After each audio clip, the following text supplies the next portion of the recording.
الصلاة والسلام على رسول الله وعلى آله وأصحابه ومن تبعهم بإحسان إلى يوم الدين. اللهم علمنا ما ينفعنا وانفعنا بما علمتنا وزدنا علما وحكمة وهدى. اللهم صل على نبينا محمد وآله وصحبه وسلم.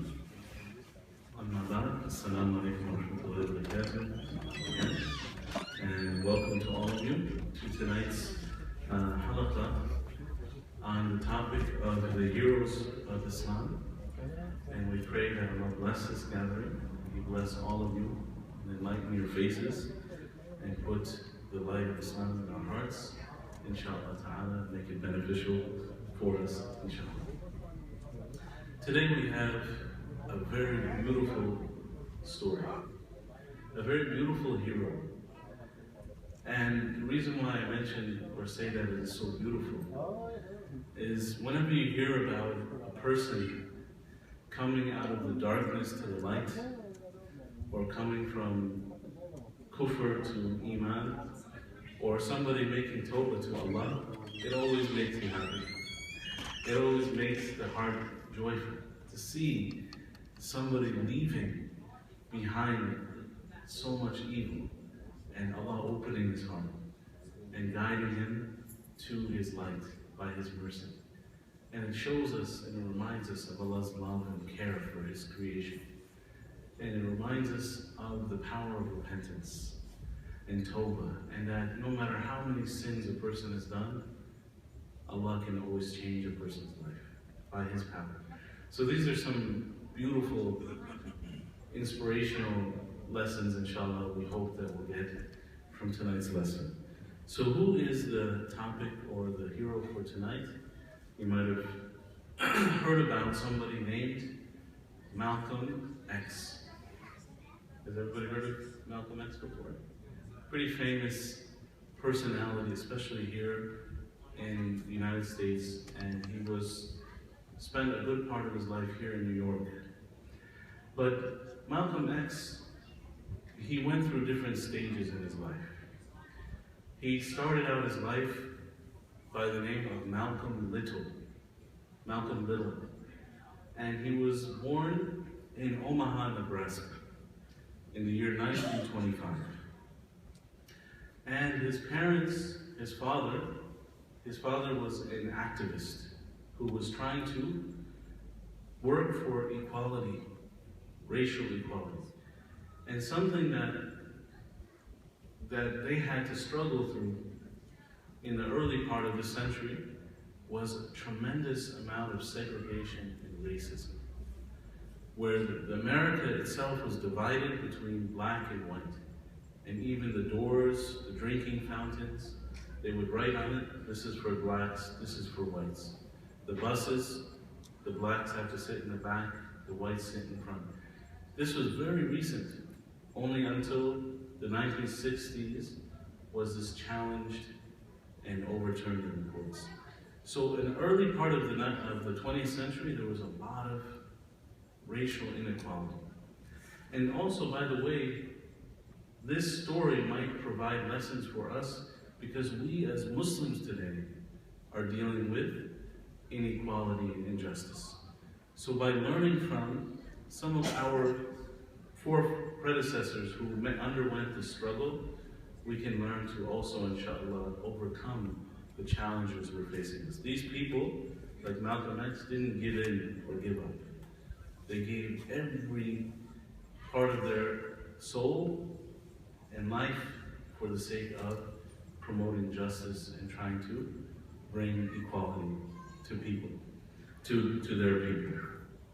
So Malcolm X, he grew up in Omaha, Nebraska. He was born in 1925, and he was orphaned by the age of 6.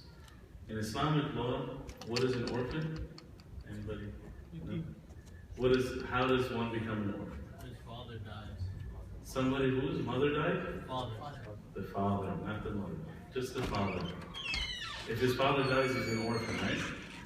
Is that what you said? Yeah. So how about some of the elders in this room? Are they orphans? Some of our elder brothers? Because their fathers have passed away? They're past the age of maturity.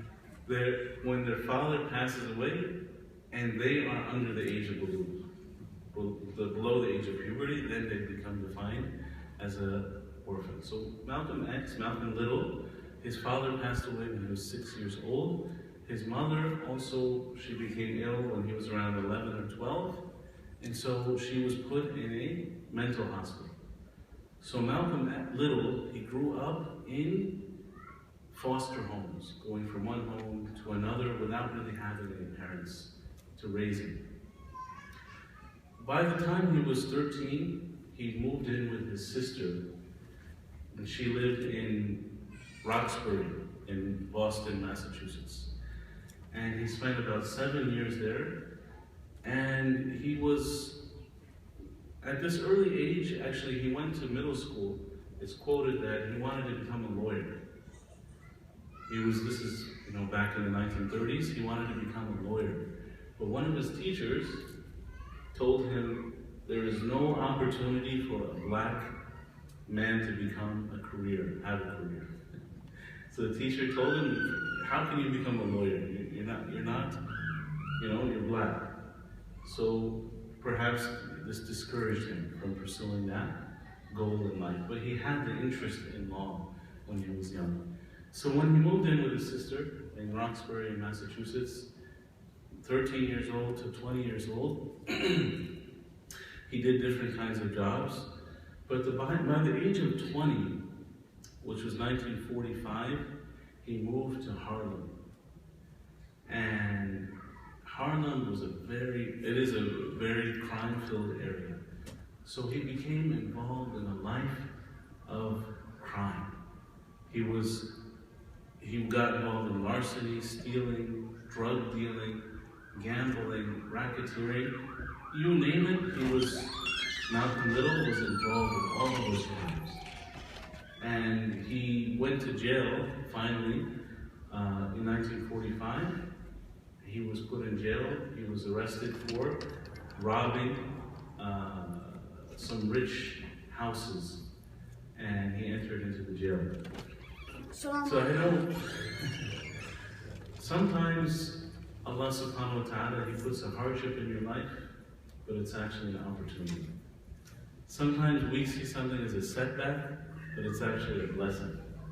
And this is the way of Allah subhanahu wa ta'ala with His people that He takes care of. Sometimes He'll put something that seems like a challenge, but it's actually a blessing in disguise. So Malcolm Little, he went into prison at the age of 20, and he started reading a lot of books. And he became very interested in reading. They even say he read the whole dictionary from beginning to end. He started reading about religion. And his brother visited him in prison and started telling him about a new movement that had just started called Nation of Islam. And let me just say right now, the Nation of Islam has nothing to do with Islam. It was completely a political, nationalistic movement. However, they used some elements of Islam. And so this was his kind of first introduction to religion, to what they call Nation of Islam. And he started writing letters to somebody named Elijah Muhammad. Have you heard of Elijah Muhammad? Elijah Muhammad was the founder of this movement called Nation of Islam. So Malcolm X started writing letters to him, and he asked him about what is this movement about. And Elijah Muhammad, had a mixture. Some elements of Islam, some elements that they have shared in a lot of strange things. But in any case, Malcolm Little, up to this point, he had no religion. And even he got the nickname Satan. They took the nickname Shaitan. He didn't care about any religion. So Elijah Muhammad told him, if you want to join this movement, you have to pray to Allah. At least they had that concept. So Malcolm Little, he writes in his biography, he says, this is the first time I ever prayed. I went on my knees and I prayed to Allah. It was so hard for me. Remember, he was full of crime, and he lived a very, very bad life. I mean, one of the worst lifestyles.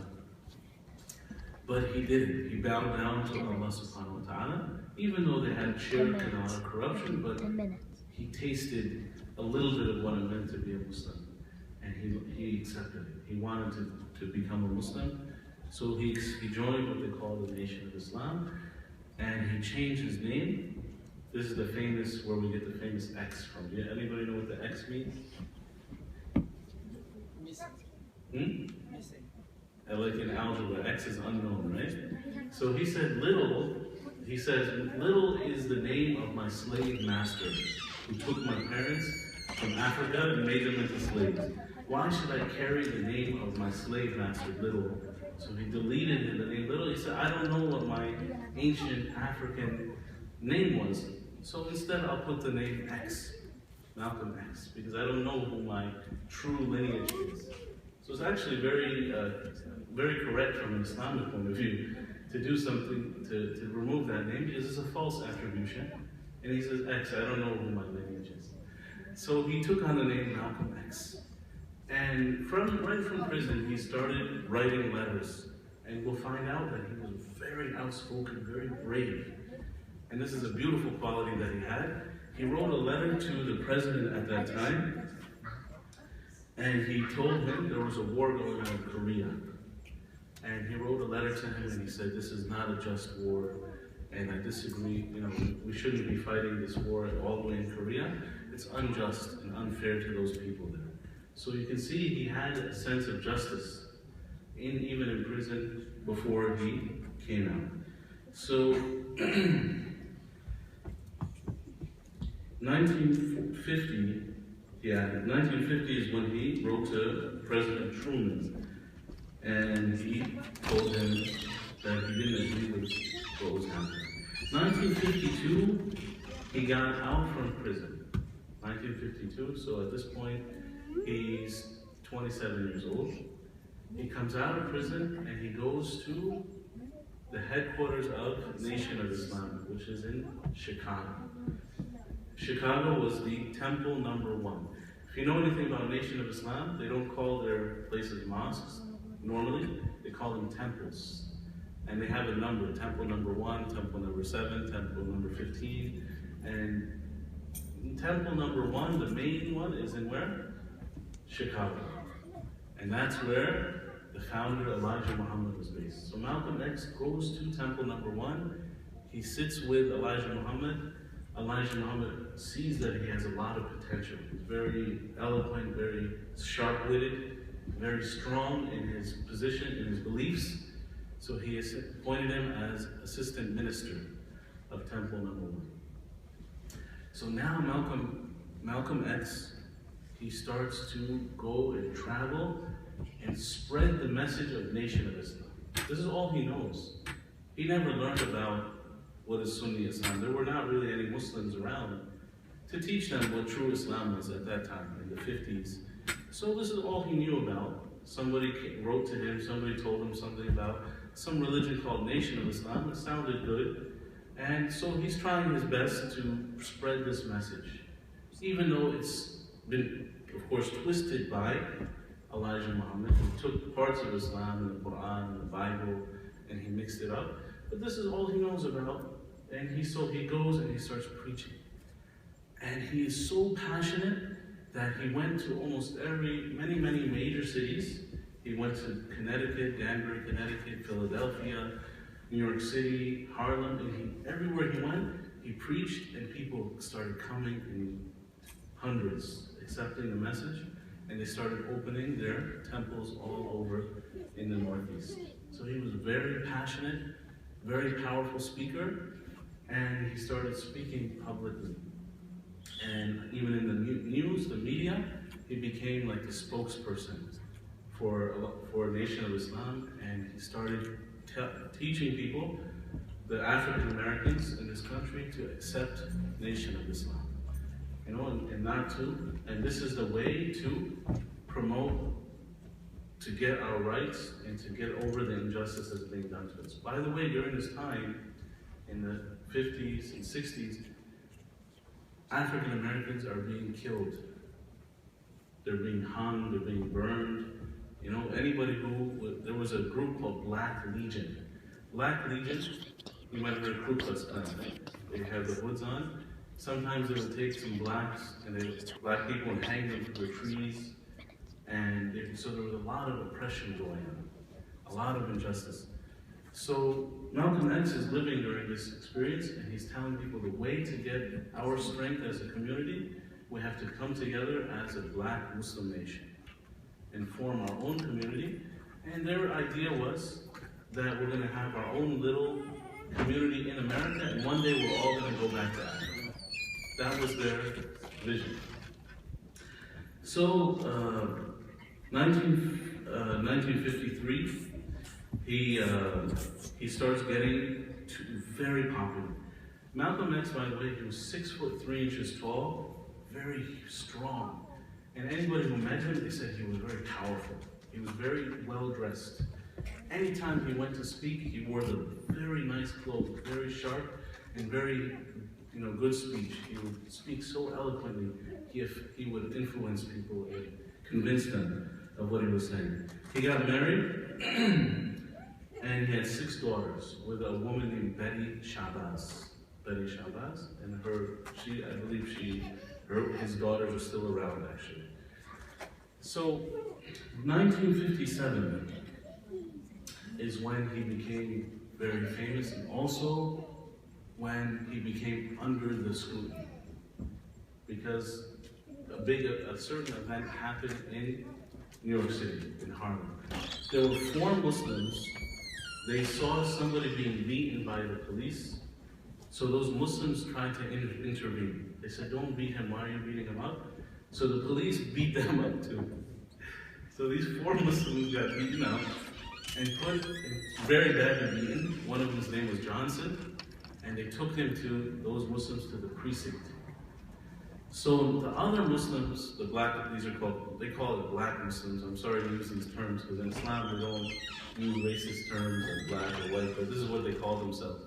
So a group of the black Muslims came to the police precinct, and they said 400 people surrounded the precinct. And they said, "We want to know what happened to these 4 people. One of them, Johnson, was beaten very badly."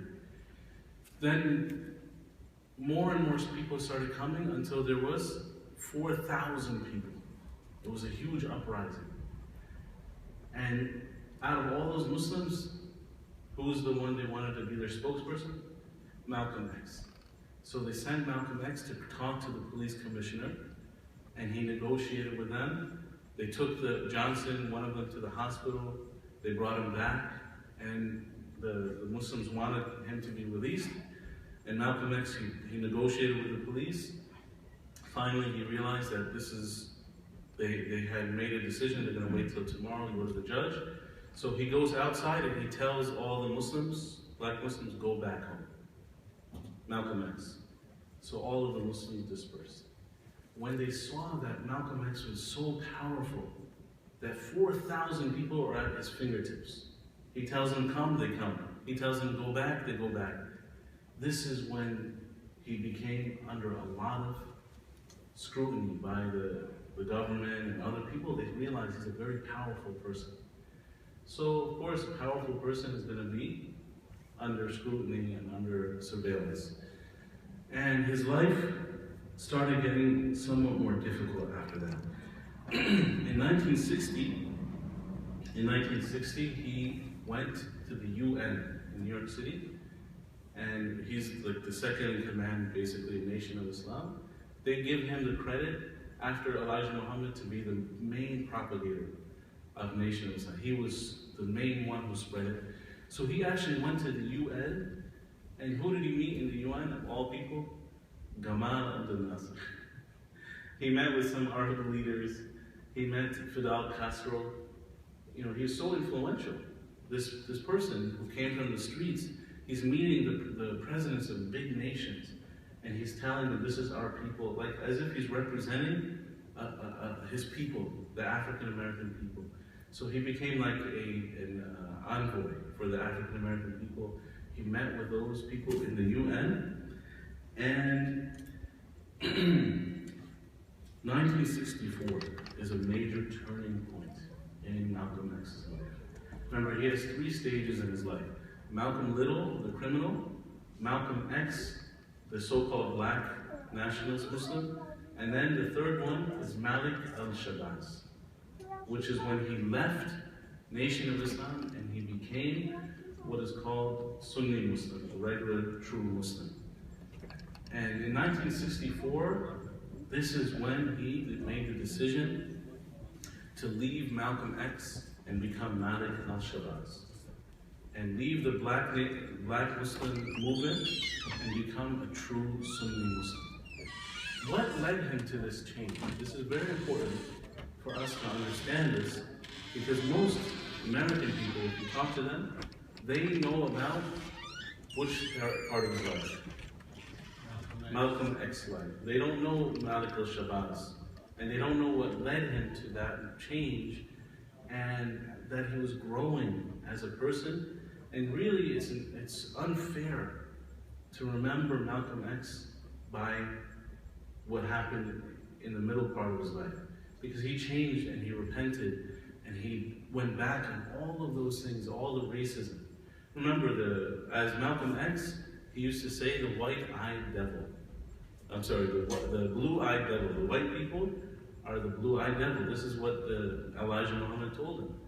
So he believed, and Elijah Muhammad, by the way, this funny side note, there's a verse in the Quran which says, and this is mentioned by Bilal Phillips, how people distort the Quran to fulfill their own hawa, their own whims, by ignoring the tafsir. So there's a verse in the Quran, وَنَحْشُرُ الْمُجْرِمِينَ يَوْمَئِذٍ زُرْقًا.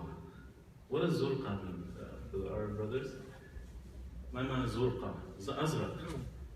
We will raise the criminals on the day of judgment blue-eyed. Do you think Elijah Muhammad likes this ayah? He loves this ayah. So this is proof, dalil in the Quran, that the blind, blue-eyed is the criminals on the day of judgment. Of course, if you look in the tafsir, zurqa is not referring to the pupil of the eye, it's referring to the cornea, the white part. Because when a person is scared, very scared, then their cornea turns gray and it looks blue, a bluish tinge. So Elijah Muhammad took this ayah and he tried to say that all the white, blue-eyed people will be mujrimun on the day of judgment. So Malcolm X, he spread all of this message, but he's a very intelligent person. And he starts to notice or become disillusioned with the teachings of Elijah Muhammad. He said, some of these teachings, they're too rigid, they're too harsh. Why do we consider so many people of other race all devils? And why is this Elijah Muhammad, who claims to be like a prophet, he started noticing he was doing a lot of illicit things. Elijah Muhammad said he's a prophet, and he said in the Bible, according to their version of the Bible, the prophets, they did bad things. They did a lot of criminal things that were outside of marriage and so on. So Elijah Muhammad, he said, I'm allowed to do this. And so Malcolm X, he said, this doesn't seem right. A prophet is going to do something like this, doing the zina and things like that. So then he started also from the angle that there's too much hatred in the group, and of course the fitra also feels that something's wrong, so he knows this is not right. And so he decided to go overseas and travel and see the Muslim world. First he left the Nation of Islam. He left the Nation of Islam. He said, I don't agree with their teachings anymore. And he leaves the Nation of Islam, and he traveled to the first place, mashallah, for Hajj. He went to Jeddah. So when he arrives in Jeddah, mashallah, the immigration officials, they said, you are a Muslim? What's your name? He said, Malcolm X. He said, this doesn't sound like a Muslim name.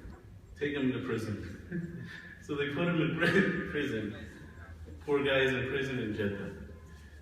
Prince Faisal, there was a prince at that time named Faisal, he finds out, he said, Malcolm X is the was one of the leaders, or pretty much the leader of the African Americans in America. He met with many of the presidents of countries. Why is he in prison? So he took him out of prison and he said he's a state guest. And they treated him very respectfully. They treated him as a state-sponsored guest. Malcolm X, he got so affected by that. He said, they're treating me like dignity, with so much dignity. These are my Muslim brothers. They're not treating me like a slave. They made me the state guest, and then they took him, and he stayed in the personal guest house of one of the officials, and he said he met people, he went to the haram, and he sat next to a Bosnian, blue-eyed, blonde-haired, so-called devil. But he said he was so nice to me, and we felt real brotherhood and real love. And he said, I realized, and there's a video of this, actually, his statement. He said, when I went to Hajj, I realized that Islam is the only, we have to learn about Islam, because it is the only religion that can cure the racism that exists in the hearts of people. It's the only religion that can erase the racism, because he experienced it, that there's no racism. When you go to the haram, everybody is shoulder to shoulder, everybody's dressed the same, white cloth, the king, the poor, the black, the white, everybody is the same in front of Allah subhanahu wa ta'ala. So he experienced it from his own eyes, and he said, I realized that Islam is the only solution to the racial problem. And so he completely accepts Sunni Islam, and then he starts traveling to other parts of the Muslim world. He went to Ghana, Nigeria, Algeria, Tunis, these North African countries, and he met with many of the presidents, many of the people, and he promoted the cause of the American Muslims. He said, pray for us. And before coming back, he went to France, to Paris, and to London. And he started teaching also the people in France and London about the cause of the American Muslims. And he had a debate that was broadcast on BBC in London. It's a very interesting, let me read to you the topic of this debate.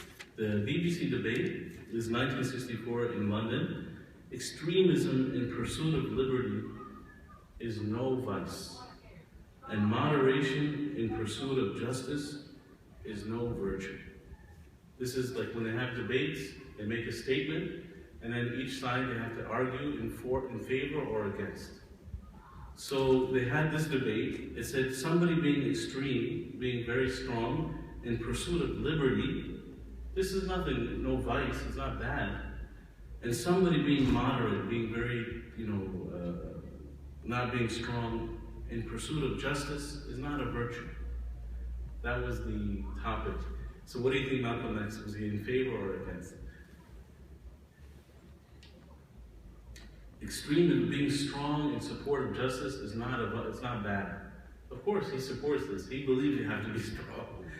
His whole life he was struggling. He was very brave. So he says, of course, this is good. And being moderate or temperate when pursuing justice is not a virtue. He also agrees with that. So you have to be strong. You have to be brave. You have to stand up for yourself. You can't be, too laid back. You have to be strong. That was his whole personality. That was his voice. Anyways, it's not an Islamic principle. It's just something that he agreed with. But he was so good at it that they broadcasted it on BBC. His debate was so good that he supported this motion. Now, when he comes back as a Sunni Muslim, and he's openly telling people to follow Sunni Islam, and he's telling the African American Muslims, come to Sunni Islam. And by the way, you heard of Cassius Clay? Muhammad Ali, right? The famous boxer. Malcolm X was the cause of Muhammad Ali to become a black Muslim. What they call black Muslim. Then Malcolm X told him become a Sunni Muslim. But Muhammad Ali, he didn't really know what to agree with him, so he didn't accept Sunni Islam until the 70s. until the 70s. Then he did also Muhammad Ali, still alive. He accepted Sunni Islam in the 70s, and he says, I regret not listening to Malcolm. I should have taken Sunni Islam right in the night when he told me. So Malcolm X is telling people, don't follow Elijah Muhammad. He's not teaching the right teachings of Islam, but follow the true message of Islam. See, he's growing as a person. And Malcolm X, Malcolm Little, he was a criminal. Then he was kind of misguided, and now he's becoming a true Muslim. And he's telling people, follow true Islam. Do you think Elijah Muhammad is going to like this? Look at how brave he is. This is a militant group. You know, Nation of Islam is a militant group. They're armed people. They're fighting, you know, openly fighting against the white man, and he's going against them. So he's putting himself in the line of fire, the line of danger. But he doesn't care. He keeps telling publicly, on the news, in front of the media, he's telling people, don't follow the Nation of Islam. It's not true. They're corrupting the teaching of Islam. Follow Sunni Islam. So now he's in trouble. And he's telling people, he said, I think my life is in danger. And there's a man named Alex Haley, a reporter, and he says, I want to write your biography. Malcolm X says, I hope I'm alive to read it. I don't think I'm going to be alive much longer. So he told his reporter, go ahead, I'll tell you my life story, but I don't know if I'm going to live long enough to see it. And so in February of 1964, he's getting open threats from the Nation of Islam. Louis Farrakhan, who's still around today, is still the leader of Nation of Islam. Louis Farrakhan at that time was a minister. He says, I hope to see his head cut off. Elijah Muhammad told Louis Farrakhan, we hope his head is cut off. Their magazine, they show a picture of Malcolm X with his head chopped off. So he's obviously gone against his nation, the previous nation, and he's under a lot of threats. Now, February 21st, 1965. February 21st, 1965 is the last day of Malcolm X's life, or at this time his name is Malik El-Shabazz. And he was just here in Manhattan, in a place called the Audubon Ballroom. Audubon Ballroom is a place in Harlem, and he was scheduled to speak about unity of African Americans. So they invited him. They had 400 people in the audience. And of course, his house was burned. He had a house that the Nation of Islam burned or set on fire. And his car was burned, firebombed. His family was threatened. And there's a famous picture. They show Malcolm X with a shotgun looking out the window. He's like, he knows his life is in danger, but he's still speaking. You know, and this is a good quality, you know, that we should learn from. That from the greatest jihad is speaking a word of haqq in front of the unjust tyrant and be killed for it. This is one of the greatest forms of jihad bil qawl. So jihad is not just on the battlefield, from the speech, from the money, this also, da'wah is a type of jihad. Jihad, mujahidhum bihi, jihad kabira. Allah says, strive against them with the Quran, the big jihad. So actually, when we say jihad al-akbar, the authentic Quranic verse is the jihad with the Quran, which is with knowledge, which is with the hujjah, with the proofs of the Quran and the Sunnah. So this is what he was engaged in.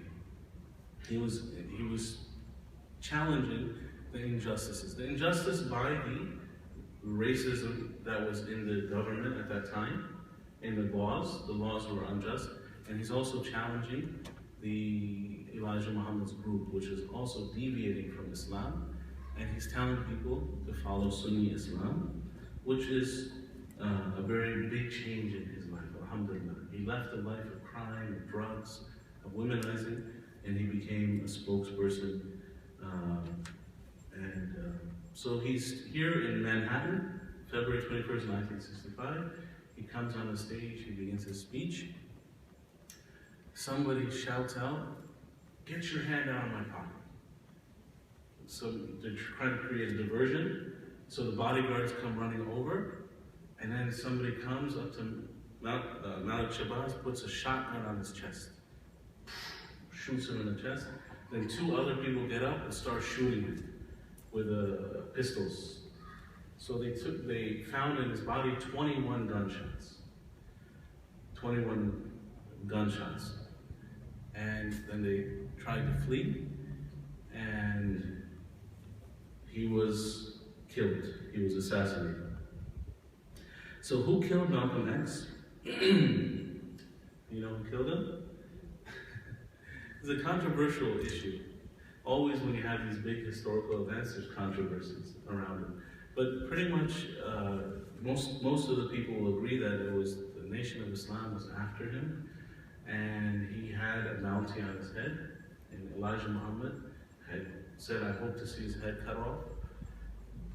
The only thing that throws in a question mark is that the Nation of Islam itself had many undercover agents in the Nation of Islam. And the historians, they say there was one person who was the National Secretary of the Nation of Islam. His name is John Ali. John Ali. We still have some of these people around. So John Ali, he was the National Secretary of the Nation of Islam, but they say he had connection with undercover agencies. So he met with one of the assassins the night before the shooting. So this brings in some question marks, you know, what was going on behind the scenes. And Malcolm X himself said, John Ali is creating the majority of the tension between me and Elijah Muhammad. They call these people today agent provocateurs, instigators. And they existed even in the time of the Sahaba. You heard about the Battle of the Camel between Aisha and Ali. In the ranks of the Aisha's people and Ali's people were agents. They were sent by Abdullah ibn Saba. Abdullah ibn Saba was a son of a rabbi, supposedly a convert from Judaism to Islam, but he preached that Ali was the incarnation of Allah subhanahu wa ta'ala. So he sent people into the army of Aisha, the group of Aisha, and he sent people into the group of Ali. And in the beginning, of course, Aisha and Ali don't want to fight each other. They love each other for the sake of it. They each made an ijtihad, what they thought was the best thing to do. Aisha wants to support Uthman's family, because Uthman was killed, right? And Ali, he wants to wait till the fitna dies down, then pursue the killers of Uthman. So each of them had a different ijtihad. So they go out with their groups. They didn't come prepared to fight. They didn't really have any weapons that they were coming to fight. And some of the agents from one side shoot the arrows on one side, and some of the agents on the other side shoot a few arrows. And they created Fitna. The Munafiqeen, or the enemies of Islam, what do they love? Fitna. And we still are not learning this lesson, have we? And so they started, the fighting happened, unfortunately. And during the battle between Ali and Aisha, some of the Sahaba, they saw each other, they threw their swords and they hugged each other. They said, we were together at Uhud, we were together at Badr, how can we be doing this? They threw their swords and they started hugging each other. So this wasn't intended, they didn't want to do that, but some outside forces provoked this terrible event. So in any case, this should be a lesson for us, that we should always be mindful or be careful of matters of differences and not allow people to provoke the differences. I've heard stories of people in some countries where they were praying and one of them said Ameen loudly. And the group that was praying with, they didn't say Ameen loudly. They were from a different madhab, which is perfectly acceptable in the different views of the scholars. And so they took the person who said Ameen and took him aside and shot him. Muslim country. And obviously this is not a big issue or even a minor issue in Islam, but somehow people provoke these differences in fiqh, which are acceptable in Islam, to create fitna in Muslims. And they openly say that in their papers and their policy studies. We want to create fitna between the Hanbali school and the Hanafi school. Because if you study fiqh, the Hanafis are more generous when it comes to qiyas. And the Hanbalis are the most strict when it comes to qiyas, means analogy. They want to follow the text literally. The Hanafis, they want to take the general precepts. So what do they say? We want to create conflicts. And we fall into this, subhanAllah. We fall into this, unfortunately. We see somebody holding his hands different, or the person says Ameen differently than us, or he doesn't wear a hat, or he does wear a hat, and so on. And we create these outward things that are picked up by sometimes easily create differences between people. So we should learn fiqh, we should learn the Islamic knowledge from the scholars, so we don't fall into this fitna, inshallah. In any case, just to finish, inshallah, the three people shot Malcolm X. 3 people were arrested. All 3 were given life in prison. This is in 1965. By 1985, 2 of them were out. Within 20 years. 2 of them were out on the street. The 3rd one got out, I think, in the year 2000 or so.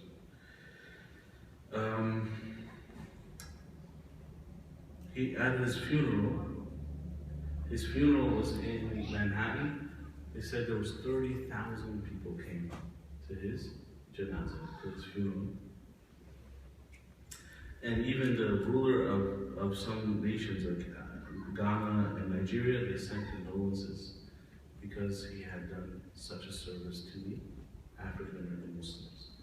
They respected him because he worked hard for the justice for African Americans. So the rulers in Africa, they supported him. They said, "You're doing a good job. You're trying to help the African Americans in America," and they sent their condolences for him.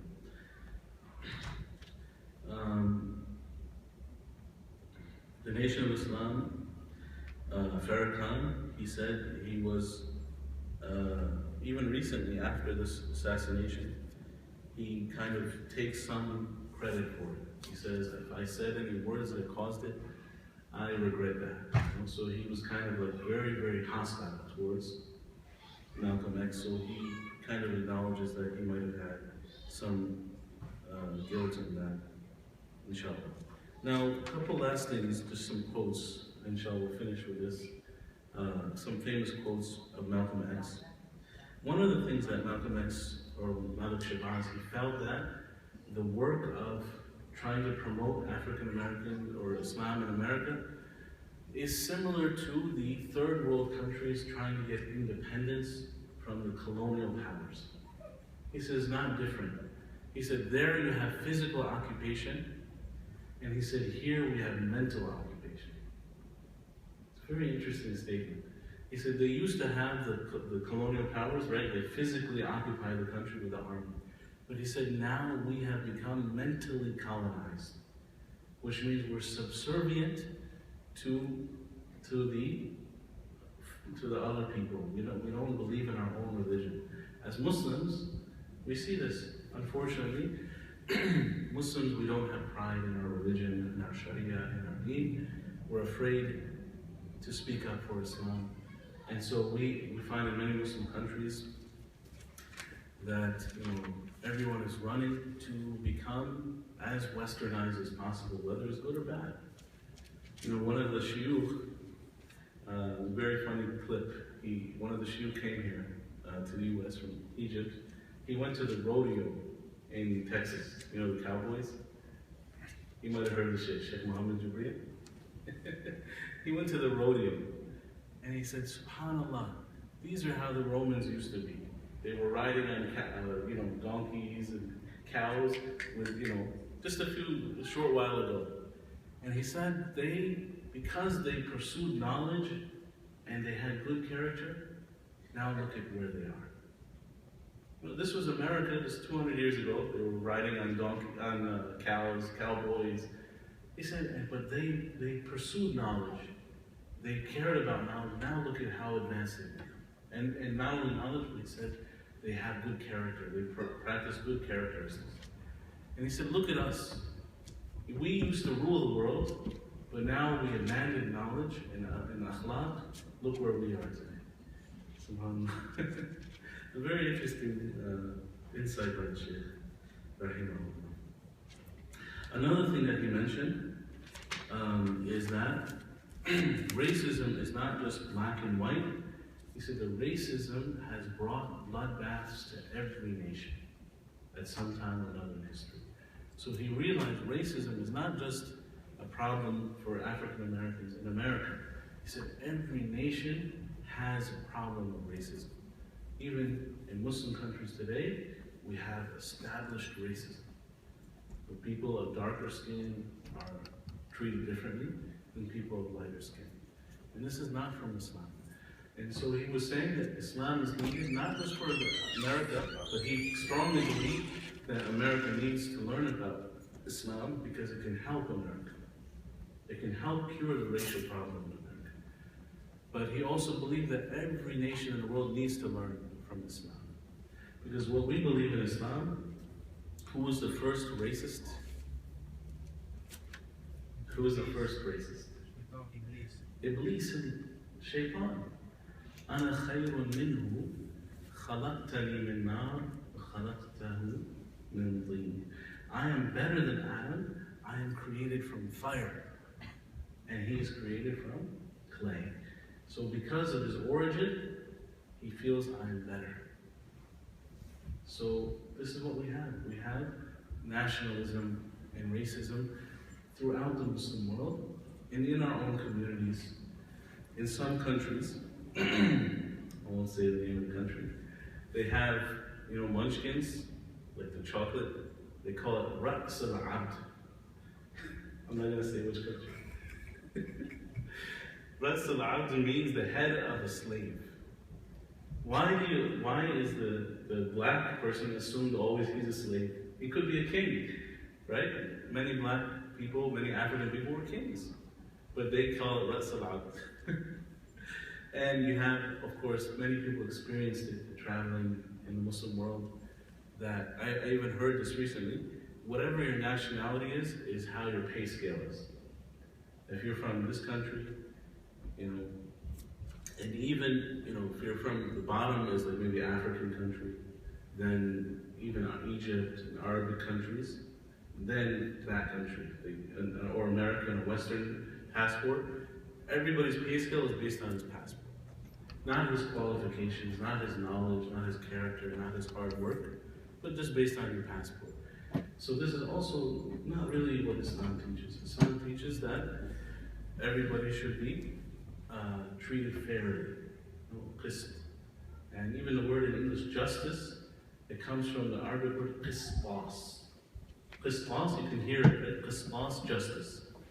It's the same root. It comes from the Islamic concept of treating people in justice and equality. The Prophet ﷺ, when a person made fun of Bilal's mother, one of the Sahaba, he mocked Bilal's mother. He said, "You are the son of a black lady." So the Prophet ﷺ told that Sahabi, "You are a person who has Jahiliyyah in it. You still have some of the Jahiliyyah." He's a Sahabi. He accepted Islam. He's good, but he still has some remnants of the Jahiliyyah. He's still in them. Everybody, when they come to Islam, it takes time and effort. Malcolm X, he didn't become a perfect Muslim overnight, and he was not a perfect Muslim when he died. But he grew and he improved himself. He got rid of the Jahiliyyah. I mean, just the fact that he left the life of crime is a big accomplishment. He was in drugs. Just getting over the drugs is so hard. And he got rid of the drugs and he became sober and so on. So he did, it takes effort. So the same way as Muslims, we have remnants of Jahiliyyah even today. We still have remnants of Jahiliyyah in us. And I'll just close with this. One of the shuyukh recently gave a khutbah in Medina about aspects of Jahiliyyah. And the worst aspect of Jahiliyyah is what? Shirk with Allah. Superstition, worshiping other than Allah, idolatry. And then it goes all the way down to racism and hatred and killing and all these things is from Jahiliyyah. So as Muslims, we learn, inshallah, we improve ourselves, inshallah. We should try to have good opinion of others, inshallah. I hope I didn't say anything bad about anybody or any nationality. Please forgive me if I offended anybody. It's a kind of a difficult topic to talk about, but I pray that we can benefit from the story of the Tawbah that Malcolm X made. Inshallah, may Allah forgive him for any mistakes and any wrong things that he did. He tried his best, inshallah, and may Allah help us to all be workers for good, inshallah, wherever we go. And may Allah put the love between the hearts of the Muslims and remove the whispers of the shaitan and the ill feelings. Put love between the whole ummah, inshallah. Jazakumullah khairan. Assalamu alaikum wa rahmatullahi wa barakatuh. Allahu a'lam. If I said anything right, it's from Allah. If I said anything wrong, it's from my nafs and the shaitan. And I ask Allah's forgiveness. Jazakumullah khairan. Sallallahu alaihi wa sallam. Assalamu alaikum. Any comments or questions? Or yes, brother. So is it really true that when he was going to Makkah, he couldn't even read Fatiha? When Malcolm X was going to Mecca, he couldn't read the Fatiha.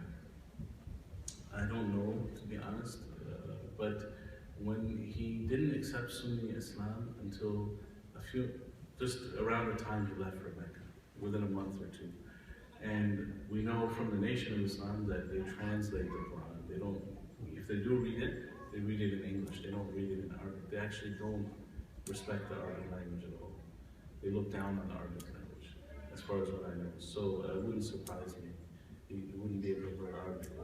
So yeah, unfortunately, the Nation of Islam, this week, may Allah guide them, they have a lot of wrong, a lot of things. They translate the Quran. Even when they pray in English. They pray on Sundays.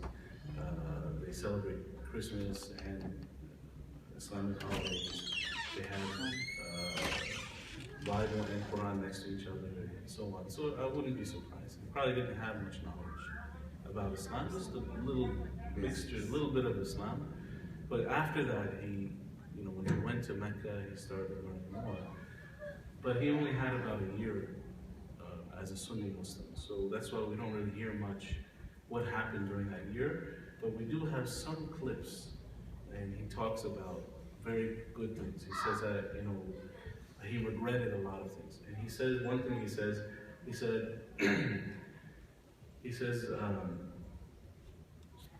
everybody can live a life as a fool if they're willing to take repercussions of what they've done. He said, I wasted 12 years of my life. So this is one of his quotes. So the 12 years he was as a Nation of Islam, he said, I wasted those time. And so he feels like he was very foolish. He was misled. Unfortunately, many people are also misled. They don't know, and that's our fault, that we haven't conveyed to them the true message of Islam. So, you're right. Many of them probably never read the Fatiha or read Salah correctly. So it's something, inshallah, we hope that they learn more about that. Actually, one of the sons of Elijah Muhammad, he accepted Sunni Islam. His name is Warith Deen Muhammad. You heard of him before, Warith Deen Muhammad? Yeah, he's actually he brought almost, I think maybe half or more of Nation of Islam to Sunni Islam. And he's working on the other hand, inshallah. So, alhamdulillah, they're making effort to come to the right path, inshallah. This is just some notes I found on the internet. It's not my own opinions or my own research, just a disclaimer. And it might be things incorrect or correct. It's just some notes here, inshallah. Any other questions? Inshallah. Yes, brother, what do you say? When you don't know your history, you can put an extra your last name. You have to do that. Not an X, but you have to not attribute. The Prophet ﷺ, he said, from the major sins is to attribute, a person to attribute himself to a father that he is not from. It's a major sin. So somebody, if they're saying their name is Johnson or Coleman, Obviously, these are not African names. That name, Coleman or Johnson, is the name of the slave master that brought him over. Or his father or grandfather lived under them. So the question comes up, if legally on paper your name is 55 minutes, repeat, it's 55 minutes, repeat, it's 55 no, that's minutes. not a problem because Three, it's just on repeat, it's paper. 55 minutes. But you as a person, when you tell people, my ancestors, you should tell them my ancestors are from Africa. And I don't know, you can research. A person can find out, maybe can find out what his African lineage is. But yeah, so it would only be a problem if he uses that name and he claims that to be his father. That from the Islamic point of view, he shouldn't do that. But if he just puts it on paper, or he writes it because his license has it on it,